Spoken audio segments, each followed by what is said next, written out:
નમસ્કાર વિદ્યાર્થી મિત્રો, આજે આપણા ભૌતિક વિજ્ઞાનના વિડિયો લેક્ચરની અંદર આપણો જે ટોપિક છે પ્રકાશીય ઉપકરણોની વિભેદન શક્તિ. પ્રકાશીય ઉપકરણો તમે જાણો છો, પ્રકરણ નંબર 9 કિરણ પ્રકાશશાસ્ત્રની અંદર આપણે જોયું કે ટેલિસ્કોપ, માઇક્રોસ્કોપ, મનુષ્યની આંખ, આ બધા પ્રકાશીય ઉપકરણ છે.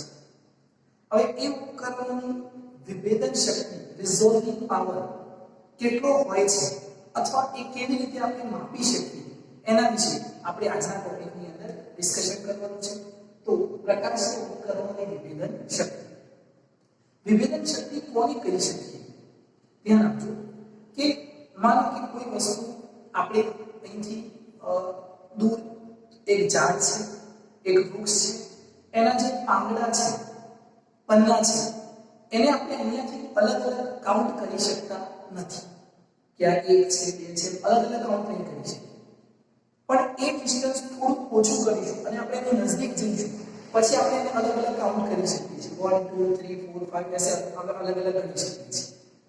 તો ડિસ્ટન્સ ઘટે એટલે આપણે જોવાની ક્ષમતા વધે છે અને એકદમ જોઈ રહેલી વસ્તુને પણ આપણે અલગ અલગ જોઈ શકીએ છીએ. પણ ખૂબ જોડી રહેલી વસ્તુને મનુષ્યની આંખ એકદમ ક્લિયરલી અલગ અલગ જોઈ શકતી નથી.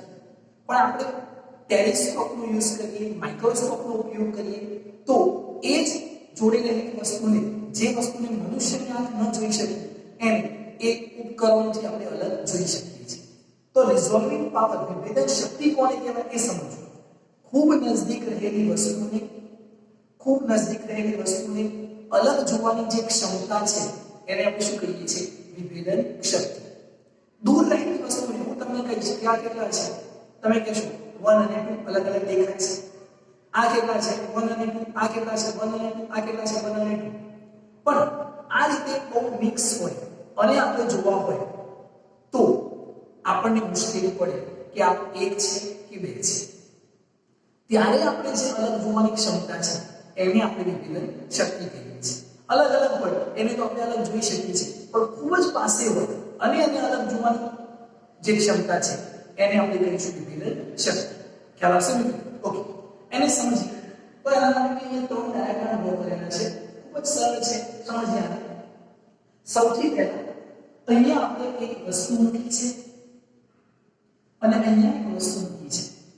આ વસ્તુમાંથી બે પ્રકાશના કિરણ આ દિશાની અંદર આવે છે અને અહીંયા ટકરાય છે. અને આ એક સ્ક્રીન મૂકી છે, માનો કે રેટિના આપણી આંખ ઉપર આવીને ટકરાય છે અને આ આંખની ઓપનિંગ છે. શું છે? આંખની ઓપનિંગ. અહીંયાથી આપણો ભાગ આંખની ઓપનિંગ છે. ઓકે, હવે અહીંયા સમજો કે અહીંયા આ પ્રકાશ આવીને અહીંયા ટકરાય છે, આ વસ્તુમાંથી પ્રકાશ આવીને અહીંયા ટકરાય છે. હવે અહીંયા જ્યારે ટકરાય છે તો આ એની મધ્યસ્થ પ્રકાશી શલાકા છે. શું છે? મધ્યસ્થ પ્રકાશી શલાકા. તમે વિવર્તનની અંદર જોઈ ગયા કે વિવર્તનની અંદર મધ્યસ્થ પ્રકાશી શલાકાની તીવ્રતા વધુ હોય છે અને બાકી આગળ જતા આપણને તીવ્રતા ઓછી મળતી જાય છે. તો અહીંયા આમાંથી પ્રકાશ આવે છે, અહીંયા ટકરાય છે, અહીંયા આગળથી મધ્યસ્થ પ્રકાશી શલાકા બને છે. આ ડાર્ક પોઈન્ટ છે, આ ડાર્ક પોઈન્ટ છે. આમાંથી પ્રકાશ આવે છે, અહીંયા મધ્યસ્થ પ્રકાશિત બનાવે છે. આ અપ્રકાશિત, આ અપ્રકાશિત. આનો અપ્રકાશિત અને આનો અપ્રકાશિત એક પોઈન્ટ પર સાથે આમ ટકરાતા દેખાય છે. બરાબર છે? આવો આપણને પિક્ચર મળે છે. હવે જ્યારે આપણે આને અલગ જોઈએ છે, આપણી આંખની અંદર પ્રવેશે છે, તો આપણને આ બંને વસ્તુ કેવી દેખાશે? તો આપણને આ બંને વસ્તુ આવી દેખાશે. એક અહીંયા આગળ અને બીજું અહીંયા. આ રીતે અલગ અલગ જોઈ શકાય છે. બરાબર છે? તો આપણે ક્લિયરલી આને અલગ અલગ જોઈ શકીએ છીએ કે આ એક છે અને આ બીજું છે. બરાબર છે? હવે જ્યારે આ જે ડિસ્ટન્સ છે એને d કહીએ છીએ. d બરાબર છે? બે વસ્તુ વચ્ચેનું લઘુત્તમ અંતર, d મિનિમમ. બરાબર છે? અહીંયા આગળ અને અહીંયા આપણી આંખ સાથે આપણે આમ જોઈએ છે તો કોઈ પણ ગંદી વસ્તુમાંથી પ્રકાશના કિરણો આવે અને અહીંયા ટકરાય છે તો આપણી આંખ સાથે એંગલ બનાવશે. આ એંગલ છે ડેલ્ટા થીટા. ડેલ્ટા થીટા જોઈએ આપણે. તો પહેલાની અંદર આપણને બે વસ્તુ આ રીતે અલગ દેખાશે.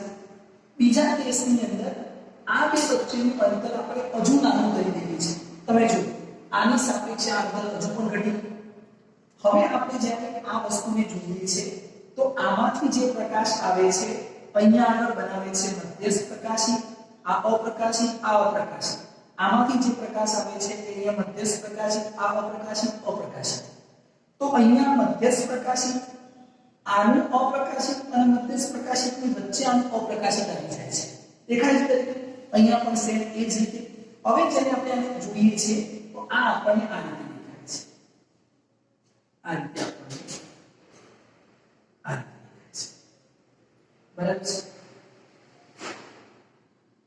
આ રીતે દેખાય છે તમે જુઓ કે બંને એકબીજાની પર થોડા ઓવરલેપ થઈ ગયા છે છતાં પણ આપણને દેખાય છે ઓકે હવે અહીંયા આગળ જ્યારે આ અંતર હજુ પણ ઘટાડી દઈએ છે ડી મિનિમમ હજુ પણ નાનું કરી દઈએ તો અહીંયા જોઈ શકીએ છીએ કે આનો અપ્રકાશિત આના પ્રકાશિતની ખૂબ જ નજીક છે આનો પ્રકાશિત આના અપ્રકાશિતની ખૂબ જ નજીક છે અને અહીંયા આપણે વસ્તુને જોઈએ છીએ તો એ આપણને કંઈક આ રીતે મળે છે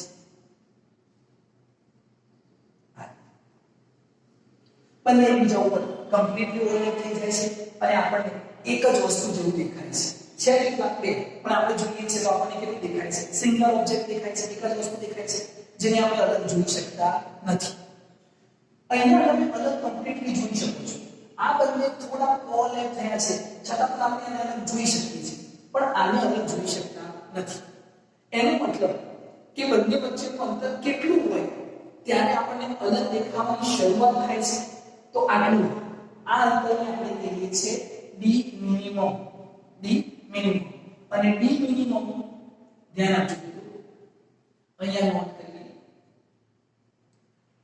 ડી મિનિમમ ડી લઘુત્તમ આ બે વસ્તુ વચ્ચેનું લઘુત્તમ અંતર છે એટલે અથવા રિઝોલ્વિંગ ડિસ્ટન્સ પણ કહીએ વિભેદન અંતર પણ કહીએ તો આને આપણે નોટ કરીએ લઘુત્તમ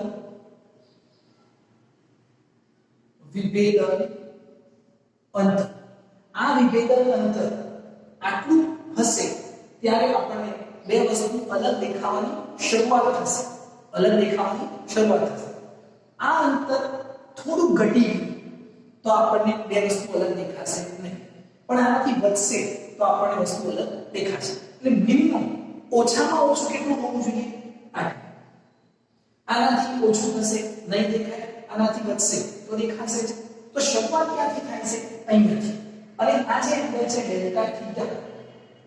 ડેલ્ટા થીટા એને આપણે કહીએ છીએ વિભેદન કોણ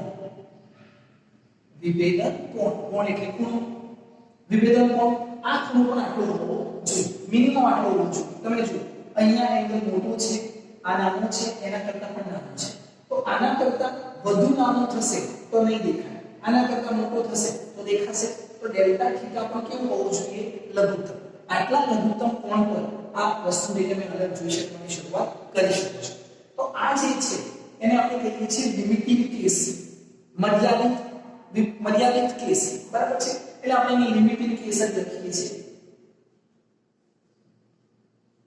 આ શું છે limiting case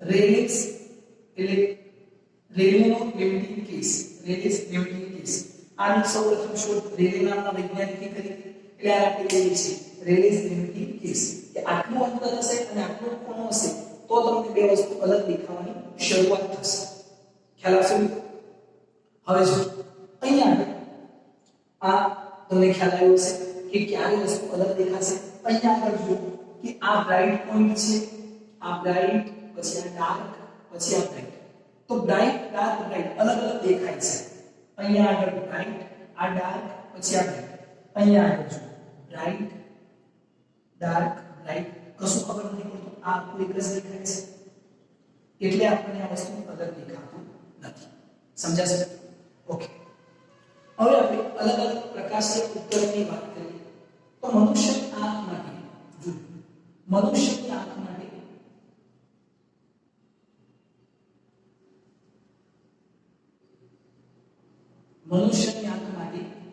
delta theta 1/60 degree આટલું હોય છે. જો એંગલ આટલો હોય તો જ આપણી આંખ વસ્તુને અલગ જોઈ શકે છે. આનાથી એંગલ થોડો ઓછો થશે તો પણ નહીં જોઈ શકે, વધશે તો જોઈ શકશે. તો આ મિનિમમ એંગલ છે મનુષ્યની આંખ માટે 160 ડિગ્રી એટલે 1 મિનિટ. આટલો એંગલ હોય તો આપણી આંખ તેને અલગથી જોઈ શકે છે. હવે અહીંયા 1 ડિગ્રી લઈએ. ટેલિસ્કોપ 0.5 ડિગ્રી હોય તો પણ અલગ જોઈ શકશે અને માઇક્રોસ્કોપ 0.1 ડિગ્રી હોય તો પણ અલગ જોઈ શકશે. તો અલગ જોવાની ક્ષમતા કોની અંદર વધારે છે? મનુષ્યની આંખ, ટેલિસ્કોપ કે માઇક્રોસ્કોપ? તો તમારો જવાબ શું હોય? માઇક્રોસ્કોપ. કેમ કે માઇક્રોસ્કોપની અંદર 0.1 ડિગ્રી છે તો પણ એ અલગ કરીને બતાવે છે. એટલે એનું વિભેદક શક્તિ કેવી છે? સૌથી વધુ છે. તો આપણને જે વસ્તુ ક્લિયરલી નથી દેખાતી એના માટે જ આપણે શાનો ઉપયોગ કરીએ છીએ? માઇક્રોસ્કોપ. જે વસ્તુને આપણે નરી આંખે નથી જોઈ શકતા એને જોવા માટે કોનો ઉપયોગ કરીએ? માઇક્રોસ્કોપ. સમજાશે મિત્રો? તો અહીંયા આ ખ્યાલ આવે. હવે આપણે ટેલિસ્કોપ માટે વિભેદક શક્તિ અહીંયા જોઈએ. તો ધ્યાન આપજો. અહીંયા હું બે સ્લિટ લઉં છું. માનો કે એક સ્લિટ અહીંયા, આ સ્લિટ અને એક સ્લિટ અહીંયા લીધી. અહીંયા કેન્ડલ મૂકેલી છે, આ કેન્ડલ છે, આમાંથી પ્રકાશના કિરણો આ રીતે નીકળે છે. અહીંયા સામે એક સ્ક્રીન મૂકેલી છે. આ ડિસ્ટન્સ અને આ ડિસ્ટન્સ ઇક્વલ છે. આ બંને ડિસ્ટન્સ કેવા છે? ઇક્વલ. તમે વિવર્તનની અંદર જોયું અહીંયાથી આ પોઈન્ટ અને અહીંયાથી આ પોઈન્ટ, આ જે પોઈન્ટ છે એ આપણને ડાર્ક પોઈન્ટ મળે છે, એટલે અપ્રકાશિત મળે છે. આ પણ કેવો મળે છે? ડાર્ક. હવે આ ડાર્ક અને આ ડાર્ક વચ્ચે જે ભાગ છે એ આપણને શું મળે છે? પ્રકાશિત. કેવો મળે છે? પ્રકાશિત. મધ્યસ્થ પ્રકાશી શલાકા. મધ્યસ્થ પ્રકાશી શલાકા. આ બંને વચ્ચેનું જે અંતર છે એને આપણે a કહીએ છીએ અને અહીંયા આ જે એંગલ બને છે એને આપણે ડેલ્ટા થીટા કહીએ. Delta theta. ઓકે. હવે આના ઉપરથી આપણે એક સૂત્ર સાબિત કર્યું હતું કે delta theta is equal to lambda upon a. Lambda upon a. અહીંયા આગળ આ આપણને હાઈટ બતાવે છે. હાઈટ શું હતી? કે કેટલી હાઈટ પર કઈ શલાકા મળે છે એના માટે આપણે એંગલ પરથી ગણતરી કરતા હતા. ઓકે. તો delta theta is equal to lambda upon a. Delta theta is equal to lambda upon a. Okay. હવે આ એંગલ ક્યારે વધુ હોઈ શકે? એંગલ ક્યારે વધુ હોઈ શકે? જ્યારે આ a શું છે? એપર્ચર. એપર્ચર એટલે દર્પણ આ બંને વચ્ચેનું અંતર. આ જેટલું નાનું હશે એટલું આ વધુ હશે અને આ જેટલું મોટું હશે એટલું આ નાનું હશે. આપણે એંગલ કેવો જોઈએ? એંગલ કેવો જોઈએ? નાનો. કેમ કે ખૂબ નાના એંગલ થી વસ્તુને અલગ કરવાની ક્ષમતાને જ આપણે વિભેદક શક્તિ કહીએ છીએ. એંગલ ખૂબ જ મોટો હોય તો આપણે વસ્તુને અલગ જોઈ શકીએ છીએ, પણ નાનો એંગલ હોય અને એ વસ્તુને અલગ જોવાની ક્ષમતાને આપણે વિભેદક શક્તિ કહીએ છીએ. તો આ એંગલ કેવો હોવો જોઈએ? નાનો. એંગલ નાનો ક્યારે હશે? જ્યારે એપર્ચર આ દર્પણ ખૂબ જ મોટું હશે ત્યારે અને વેવલેન્થ પણ ખૂબ જ મોટી હશે ત્યારે. ઓકે. તો અહીંયાથી આ ખ્યાલ આવે. હવે ધ્યાન આપજો. માનો કે અહીંયા આપણે ટેલિસ્કોપ માટે ડિસ્કશન કરીએ. ટેલિસ્કોપની વિભેદક શક્તિ. ટેલિસ્કોપ માટે આપણે આ જે કેસ છે એને ફરીથી અહીંયા સમજવાનો પ્રયત્ન કરીએ. તો એ કેસ સમજવા માટે ધ્યાન આપજો. અહીંયાથી આ એક પ્રકાશિત શલાકા, અહીંયા એક ઓબ્જેક્ટ છે, અહીંયા બીજો ઓબ્જેક્ટ છે. અહીંયા આમ સ્ટ્રીટ, અહીંયા સ્ક્રીન મૂકેલી છે. ઓકે.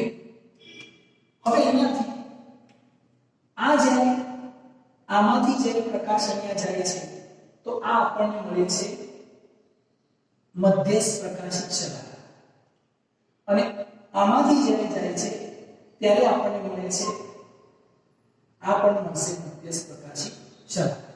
એટલે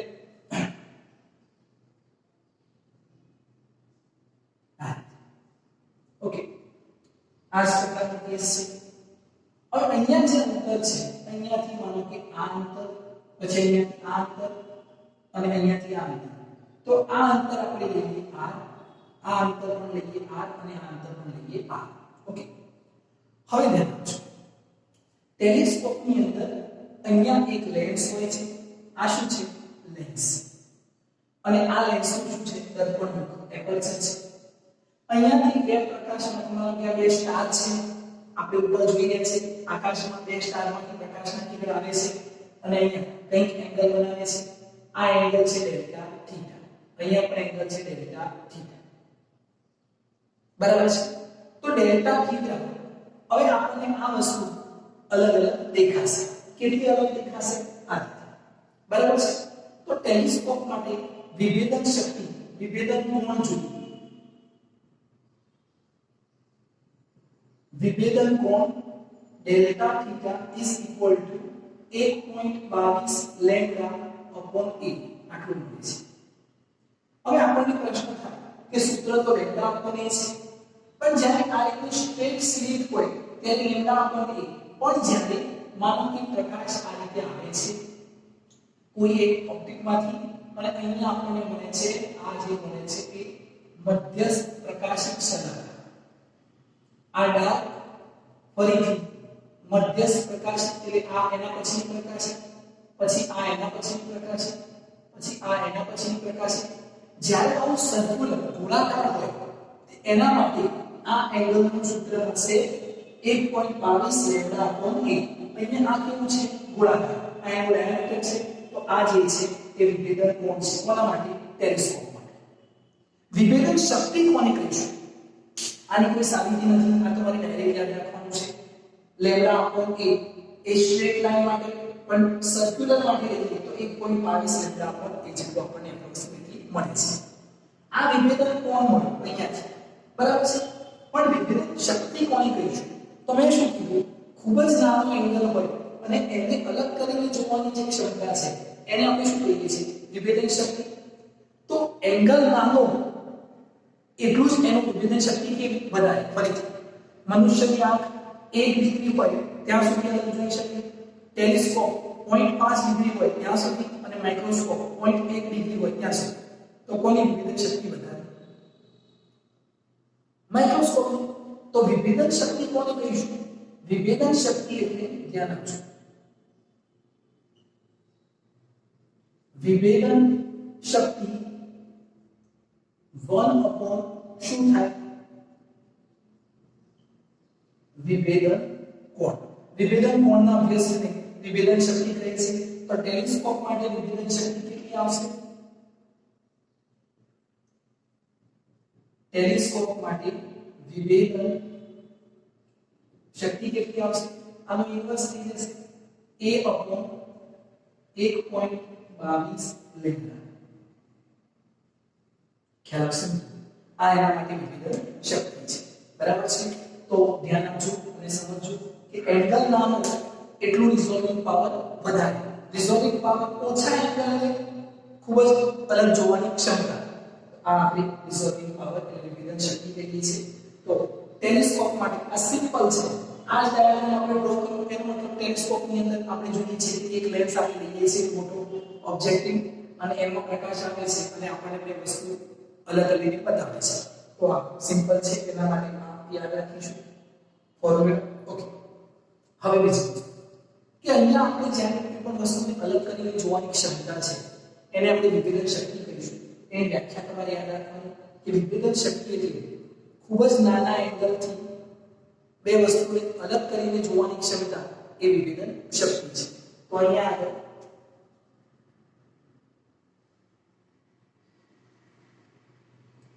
ખૂબ જ નાના